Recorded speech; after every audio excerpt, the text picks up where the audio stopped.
Percy is a little engine who can shunt and pull. He pulls both passengers and freight. At the docks and at the quarry.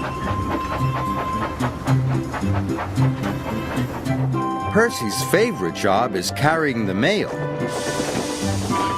But sometimes Percy has so much to do, he ends up running late.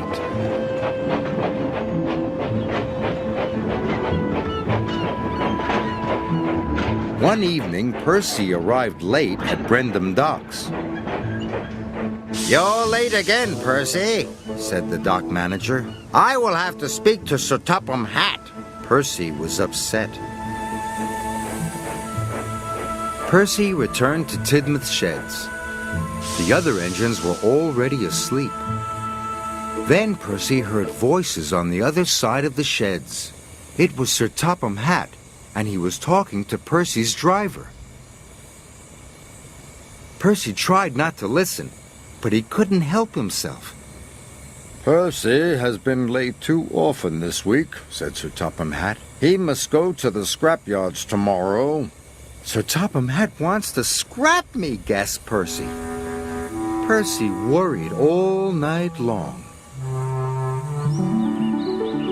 The next morning, the sun shone and the birds sang, but Percy was too upset to notice. "Sir Topham Hatt wants to scrap me," he cried, "and all because I was late."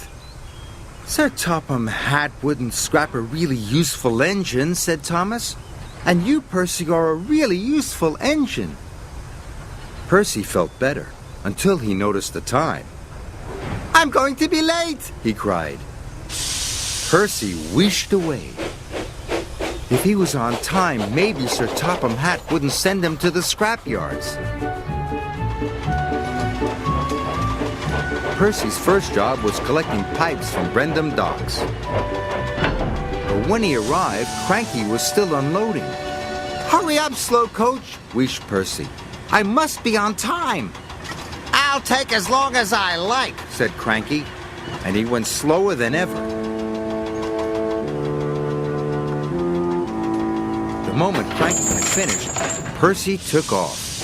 He hadn't waited for the pipes to be tied down.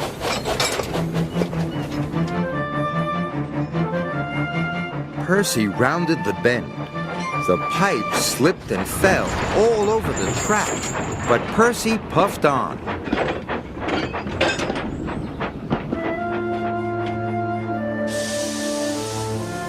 Percy thought he had delivered the pipes, so he chuffed away to his next job. Percy was to take some tar wagons to the workmen mending the roads. "Be careful," said his driver. "Tar is sticky stuff." But Percy wasn't being careful. He was going too fast. Percy charged down Gordon's Hill. He didn't see Gordon and the express until it was too late. The brake van passed Gordon, but the tar wagons didn't.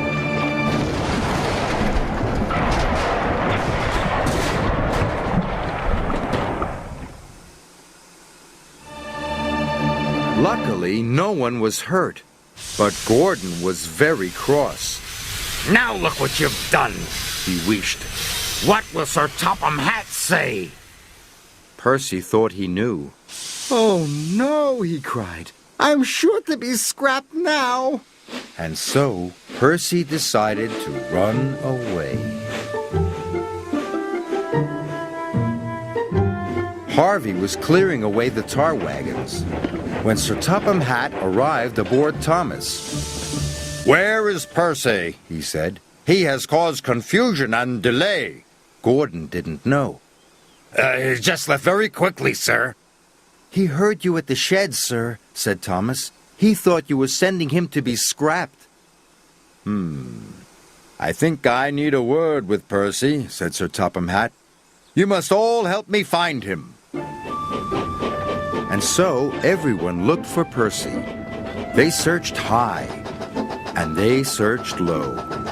They looked to and fro, but they couldn't see Percy anywhere.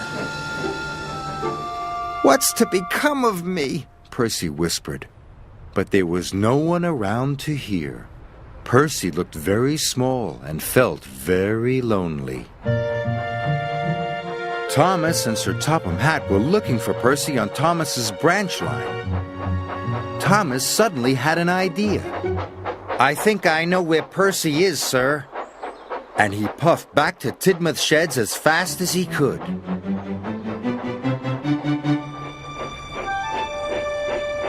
The sheds were very quiet as Thomas rolled into the engine berths.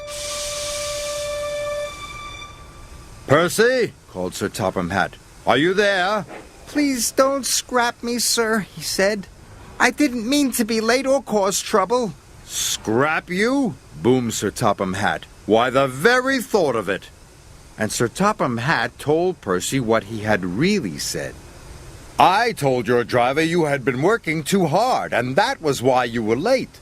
I had decided that after taking some scrap to the smelters, you were to carry the mail all week. Percy was as happy as he had ever been.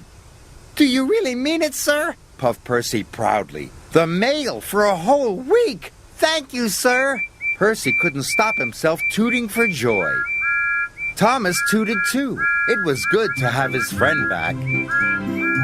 So Percy carried the mail all week. He wasn't late and he didn't make a mistake, not one. And Percy decided never to listen to silly stories ever again, especially not ones made up by himself.